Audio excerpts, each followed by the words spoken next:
All right. Well, welcome to the Viking Press Pass here. It is Super Bowl Sunday, and I'm Matthew Nickel. And joining me today from the men's basketball team, fresh off a win, Anthony Cooper. Yeah. So, Anthony, thanks for joining me.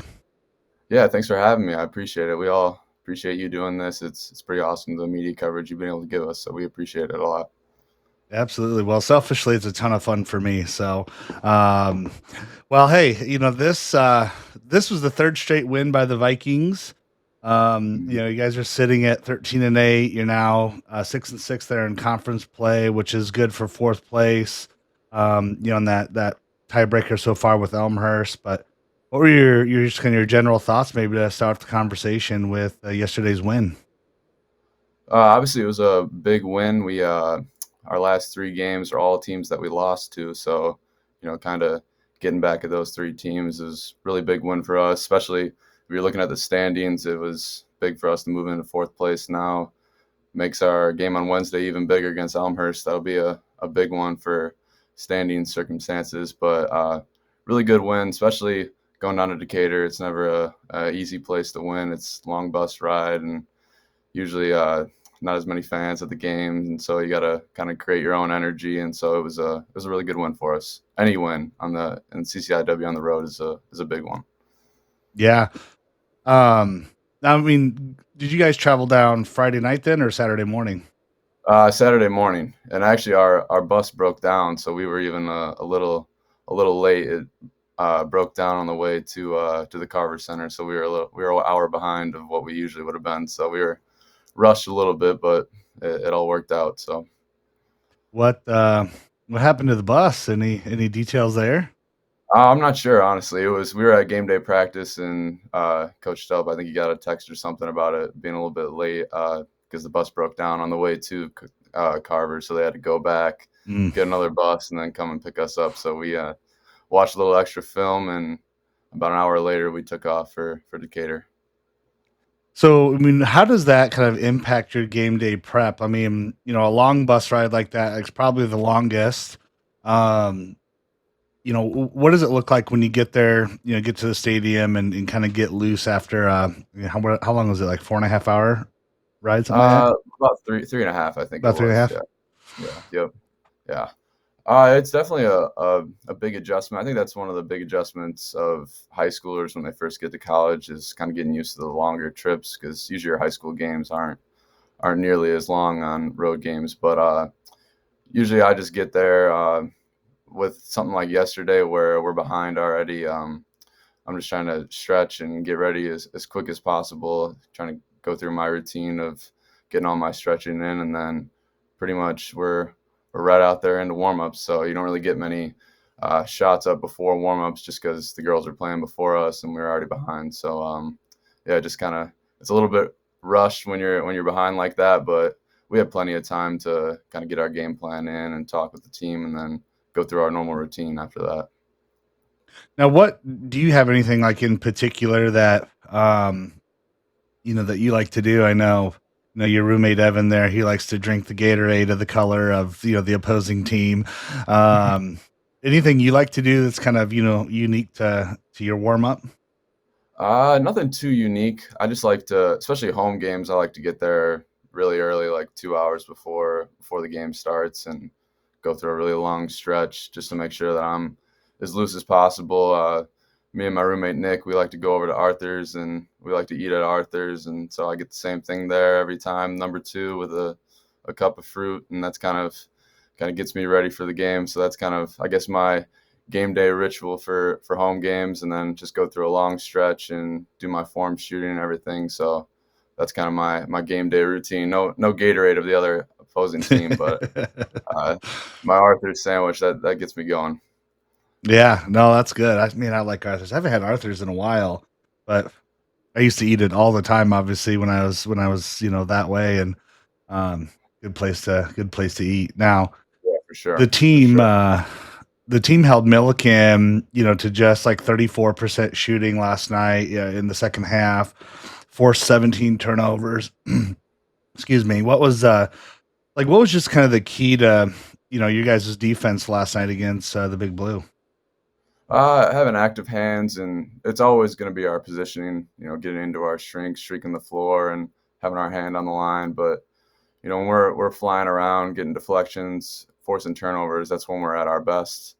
And so you can it really just goes right into our offense. If you look at the stat sheet, you're going to look at how many assists did we have and how many turnovers did we force and steals did we have. That'll lead to a lot of our offense. And so Millikin's a team really likes to pack in the lane. They like to slow the game down, limit the possessions.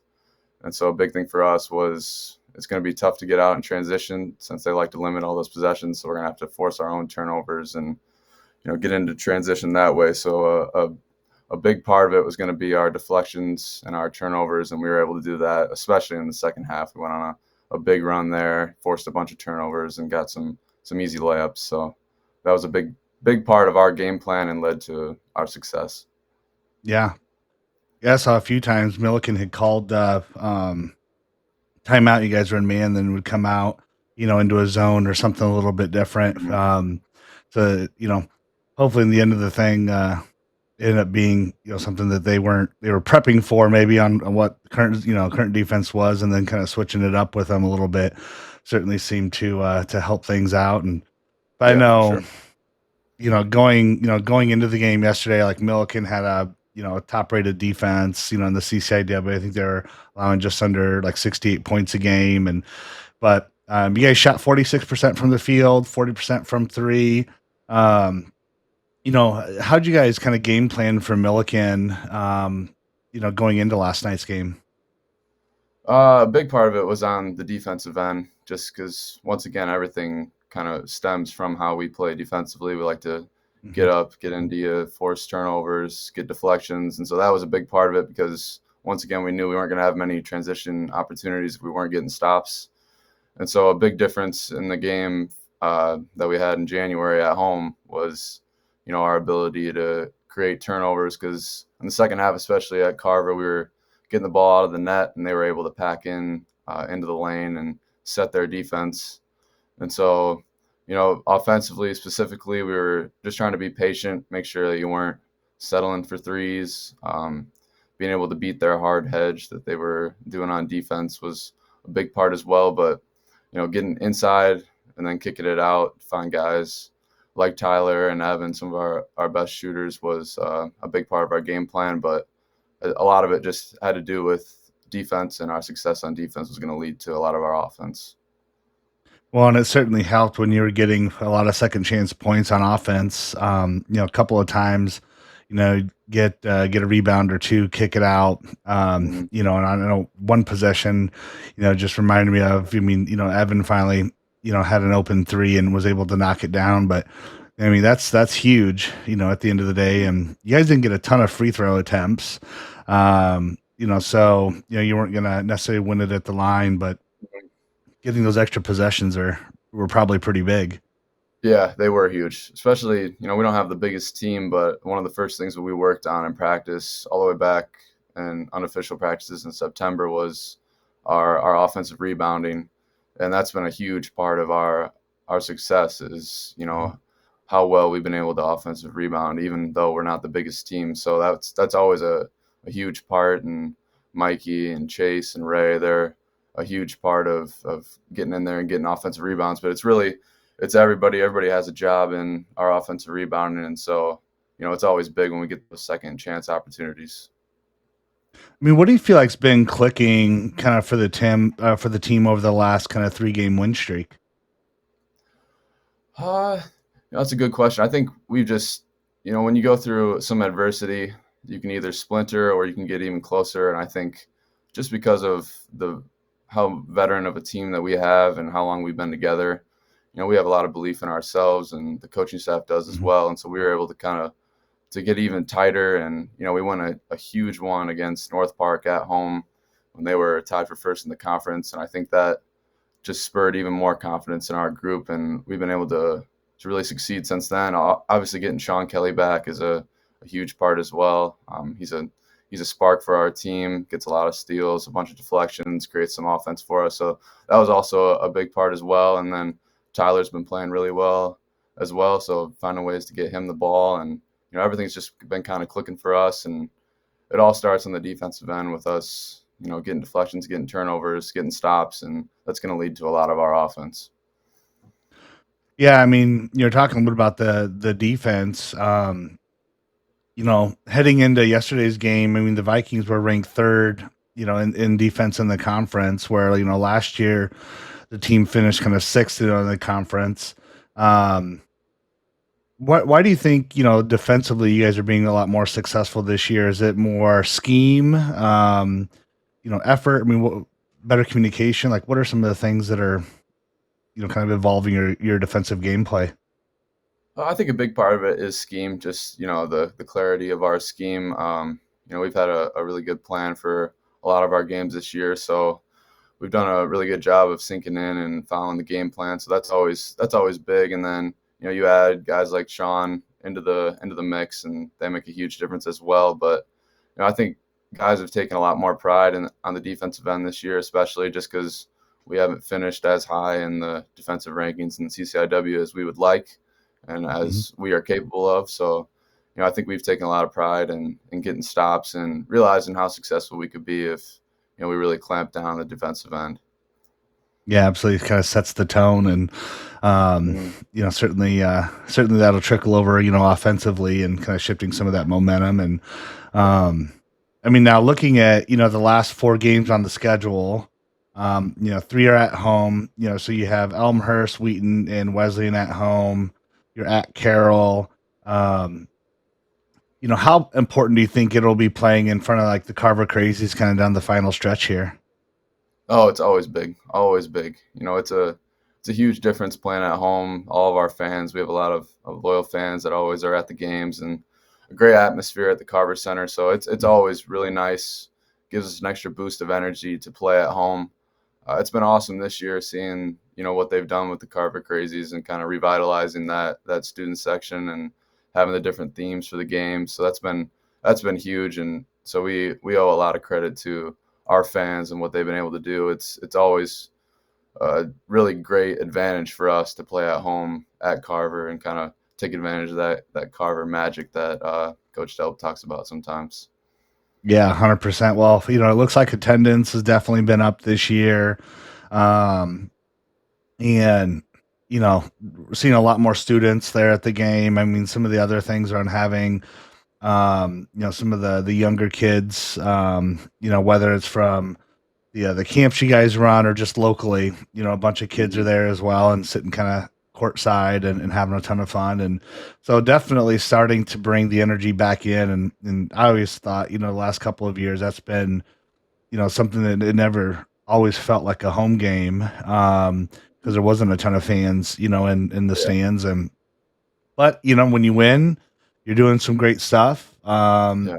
And it certainly kind of motivates folks to come in and support the Vikings. And I mean, looking at the last couple of games, I mean, certainly a number of winnable games. You guys will host Elmhurst Wednesday.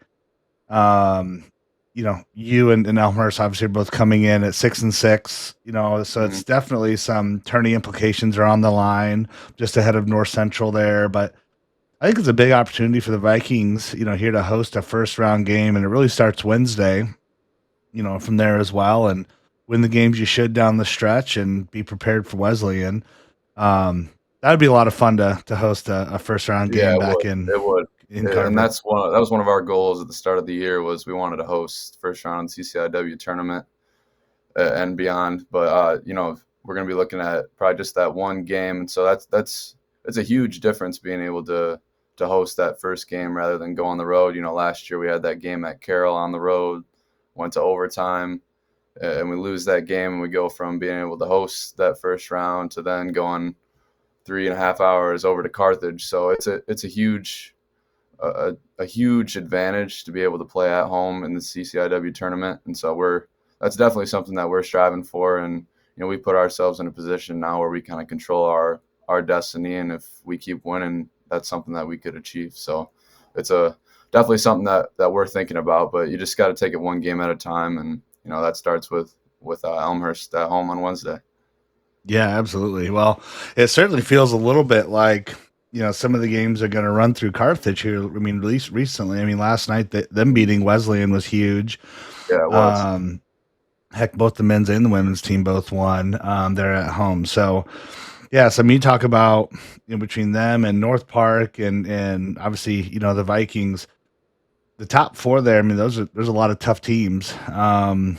Within the CCIW. So I'll be curious to see where some of the rankings kind of shake out. Here it should be probably posted today or tomorrow. But let's turn to you a little bit. I mean, you've been pretty consistent. 13 to 17 minute per game player your entire career. Um, throughout the past 4 years, how would you kind of describe like your role within like the broader team rotation? Definitely as a shooter, to come off the bench and make threes, and that was kind of my calling card for my whole life, and then especially as I got to college, it was important for me to kind of fit into that role and be able to make threes for the team and provide a spark off the bench for our offense. And this year I've tried to I've taken a lot more pride in trying to hold up my end on the defensive end, because that was kind of a weakness of mine for a couple years there. So that's kind of my role. What my role has been this year is coming in, making threes, keeping the doing what I can on offense to spark the offense, and then also being able to guard and contribute to stops in the defensive end. Well, yeah, I mean, some of those other things as I just look at, I mean, late kind of in game ball movement, helping to break those presses. So, a lot of times getting a little bit faster lineup in there. Hmm. And again, I think it's just, the threat of, putting you at the free throw line, Yeah, as for sure. well. And it makes the other team think a lot about who they're going to foul, when games are tight down the stretch. Um, but I mean, looking at your career stats, I mean, 57% of your points have come from three. So that definitely holds in exactly what you're looking to do. Yeah. And what would you say though is like your favorite spot on the court to shoot from? Favorite spot on the court to shoot from? I like shooting from the corners. Either corner I like to shoot from. I just that's a place where I get open a lot more. I don't really get many from the top of the key, just because when I check in there, the whole bench is yelling shooter, and I don't get a whole lot of help off of me. So the corners is usually when guys like Sean and Evan are driving. That's kind of where I'll be able to shift and find myself open at. So the corners have always been kind of a place where I've loved to shoot from, and where I seem to get a lot of success from shooting from. Yeah, you had a nice shot from that left side there last night, from the game. And um yeah, definitely. I mean, you're kind of locked down in that corner and kind of moving around, coming up to the top, going back down Mhm. and getting those kick out shots. And Yeah. as I think a little bit about like your career, whether it's Augie, whether it's high school, what do you think has been like the biggest shot you've taken and made in your career? Ooh, that's a tough one. Uh, High school would be. I had a game winner on the road against Sycamore when I was in high school. That was probably my biggest shot then. Um, Other than that, in college, there's I feel like every second half three that you can make is definitely a big one. I think of Elmhurst my sophomore year. I think I made five of them in the second half. So those are some pretty big shots that I was able to make. So I think any 3-point shot that you can make in the second half can really change the progression of the game, change the momentum. So a lot of those second half threes are kind of the ones I take the most pride in. So Yeah, well, it just went scrolled down there on the bottom as you were talking about it, the five threes and back in January of 2023 versus Elmhurst. So, mhm. cue it right on point. So, Yeah, yep. um, now, in high school, you were named, one of the best basketball players, in the state of Illinois. Um, how did you kind of come to the decision, to land at Augustana? A big part, Coach Jesse reached out to me at the summer of my going into my senior year, and so it was a little tough just because of COVID, not being able to get out on a visit right away or see the things that you wanted to, like the dorms and everything like that. But I had known about all the success that Augie had, and at that time, Coach Schaefer had taken over, and so he was a guy that I connected with right away, and they just showed a lot of interest in me. They came out to one of my open gyms at Ottawa, and they had me up multiple times just for some of their unofficial skills trainings that they were having, and it just always felt like family there. I got along with a lot of the coaches, Coach Sortillo, Coach Dua, Coach Jesse, Coach Schaefer. They were all really great to me, and so it just kind of felt like home and like family. And so that was kind of what made me come to my decision. It just seemed like the perfect place for me, especially with the basketball success that they had and were having, and then the atmosphere that you would be able to play for at the Carver Center were all huge aspects for me, along with a really good school that I'd be able to get a good degree from as well. I was looking at the IBCA All Star, game, and I saw, Matt Hawkins. He was a senior at Mount Carmel. He's also a special mention that year. I saw that Brandon Mara and Chase were also mid pro academy alum. Now, did you build any relationships along the way with like Matt, Brandon, or Chase during that time? I really didn't. No, I didn't know. I didn't know Chase. I didn't know Hawk. Just them being, an hour away from me. I never really had run into them. Brandon, I had played in a summer league game against when he played over at U High. I played him over at Wesleyan actually in a summer league game, and then I played a couple of games with Brandon in some mid pro tournament in Indianapolis. But other than that, I didn't really know many of those guys. And another thing that contributes to that is I always played baseball, so I was never on the playing AAU. I only played AAU that my senior year, going into my senior year. So I wasn't able to really run into those guys like some people that would play AAU would. Yeah, I was always curious if you did or not. And but yeah, I mean, you mentioned you played baseball. Did you ever, consider trying to be a two sport athlete at Augustana at all? No, I didn't. For a while, I would actually say that I would have told you that I wanted to play baseball when I was younger. Growing up, I always loved baseball and basketball, and baseball was probably my favorite sport for a while there. But just my dad being a coach and my uncle being a coach as well, basketball ended up kind of taking over and being my favorite sport. And so I never really thought about playing two in college, but it was definitely something that I really enjoyed doing. And every time the spring comes around, I miss baseball a little bit. Now, are you a Cardinals fan then? I am, yeah. I'm a big Cardinals fan, really big Cardinals fan. My dad is, and my grandpa was as well. So we're big Cardinals fans. I was just when I was scoping your X account, I was like, there's a lot of Mhm. Cardinal stuff on there. Oh yeah, So, yep, a lot of Cardinals in there. Are you a Cardinals uh, fan? no, Who are you? I'm a Cubs fan. And I mean, I like fantasy baseball. So, like for me, Mm, I tend to be, a fan of players. mm, Actually, what got me into baseball. I mean, I played it, growing up, but I never really watched it a ton. And then, really started to follow the Mariners, with Ken Griffey okay, Jr. He was kind of my favorite player growing up. And, um, but, being kind of where we're at, I'll have the MLB, app and MLB network up, and, so many mm, of the Cubs games and local games are just blacked out. So heck, I probably yeah, watched more Angel games and like, Oakland A games mm, than anything in the last couple yeah, of years. But I became a big fan of, I mean, who doesn't, of Shohei Ohtani. yeah, Um, yep, yep, but yeah, so try to watch them as much as I can, but a lot of times they're blacked out locally, and um, yeah, unless they're on like the Marquee Network or whatever it is. So yeah, yep.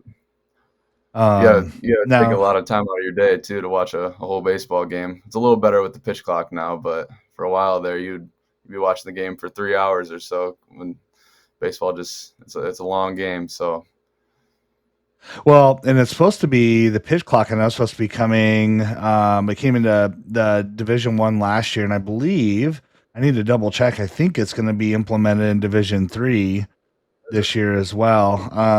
So I'll be curious. I know. Vikings have their first game on Friday. They're down in Memphis. Yeah. Yep. So I need to double check on a few of the updated rules Yeah. for this Yeah. That'd be year. interesting. Um, Now, what's funny, I was going down to fish with some friends of mine down in Louisiana off the coast of New Orleans for a quick weekend and little bachelor party. And I made a wrong turn. And next thing you know, when I was going through St. Louis and I'm like right Mhm. next to the stadium at like 3 a.m., 4 a.m. in the morning. So Yeah. Mhm. I haven't had a chance to go in and watch a game there. I've been wanting to go there. So that was the closest I got to it. But have you had a chance to go, inside Busch Stadium quite a bit or? Yeah, yep. I've been to quite a few games. I went to opening day 2 years ago, which was really cool. They have a huge tradition there, obviously, with the Clydesdales come out and the Hall of Famers on the trucks and everything. So that was really cool. And then uh, one trip that always sticks out to me, 2014, we went to NLCS Game 2 against the Giants, and Colton Wong had a walk-off home run at Busch. So that was really cool as well. But I definitely recommend you going. It's a great atmosphere. I don't know how good the Cardinals are going to be this year, but usually you get 45,000 on any night at Busch Stadium, which is it's pretty awesome. Yeah, 100%. When I lived in Denver, I went to probably 5 or 6 opening day games. Um just it's so much fun. I mean, there's a lot of excitement around, start of the season and it's always a great time.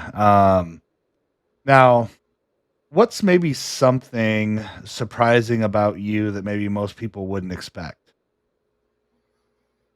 Surprising about me. That's a tough one. Surprising about me that people wouldn't expect.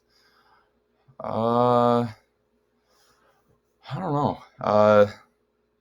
People probably wouldn't expect me to like history or be. I'm a quiet guy, so they probably wouldn't expect me to want to be a teacher. So that maybe be something that could kind of surprise some people as well.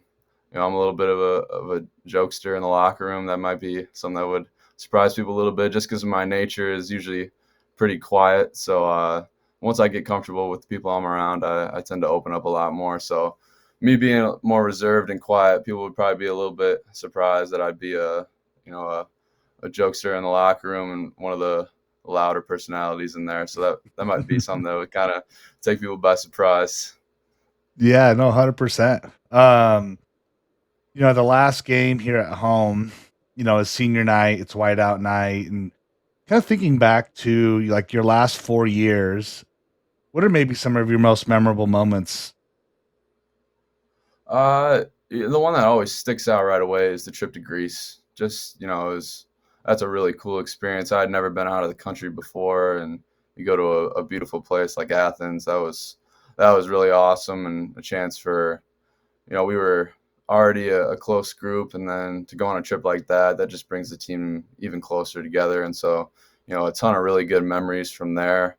There's always the small memories here and there of just stories from the locker room, or hanging out with the guys is always stuff that's really fun. And then all the wins are great memories. The one that comes into my mind right away is at North Park last year when Chase hit the game winner. Those are great memories and bonds that I'll have for the rest of my life that I'll always cherish. So there's a ton of really good memories at Augie, and I think the relationships are what is the best part of being a part of the men's basketball team, and connecting with the alumni has been some of my best memories here at Augustana. Do you have outside of Augustana, what stadium do you think in the CCIW, that you like the most or would prefer? Because, and I was just thinking about it because I had some conversation. I was texting back and forth with a few parents just last night, and even my wife commented like the floor is the wrong color. It doesn't look like them. I'm like, Mhm. just to me, it Yeah. looks like a junior high, middle school Mhm. court. I just hate the color of it. But Yeah. um, what do you think is like your favorite, gym or floor to play on here in the CCIW outside of Augustana? Yeah, Augie's definitely the best, but I like Carthage a lot. I've always thought Carthage was a really cool stadium. It's perfect size for a Division III. It's got just it's a really nice arena. So I've always really liked that one. I don't like the drive up to Carthage, but I like everything else about playing at Carthage. And then obviously the Shirk Center is really cool as well. So those two are definitely my two favorite to play at. But I'd say Carthage is my favorite. Does the when a floor like Millikin, is a different color, does it ever kind of throw you off, or does it eventually just kind of go away after you see the initial like, oh, all right, I see it's like a tealish kind of blue color. Mhm. Does it ever impact you like throughout the game at all? Honestly, no, I don't even really notice it. You notice it right when you get there, like the court's blue. That's a little weird. It's a weird blue color, but other than that, the game starts and you don't even really think about it. I think maybe you're more affected by it as a freshman because I'd never played on a blue court before, but you kind of just tune it out and it's just basketball after the ball tips. Yeah, reminds me a little bit of the court inside the Pepsi Center. Yeah. It kind of blew Yep. a little bit. Now, academic wise, so your history education and middle grades, social science major. You said that was something that interested you. Um, hmm how'd you get into history education?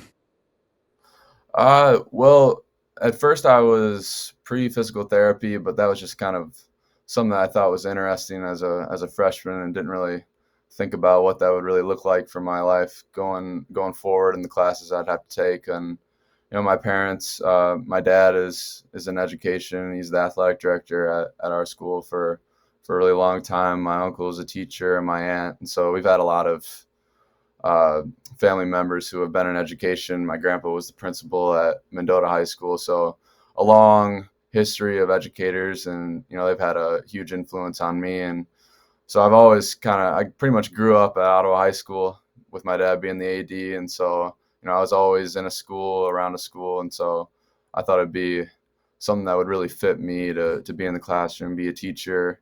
And then I came upon history just because I found myself being the most interested in history class. That was the class that would engage me and was most intriguing to me, and so I wanted to continue to follow that and be in those types of classes, and then one day lead those classes. So that was kind of my decision of history ed.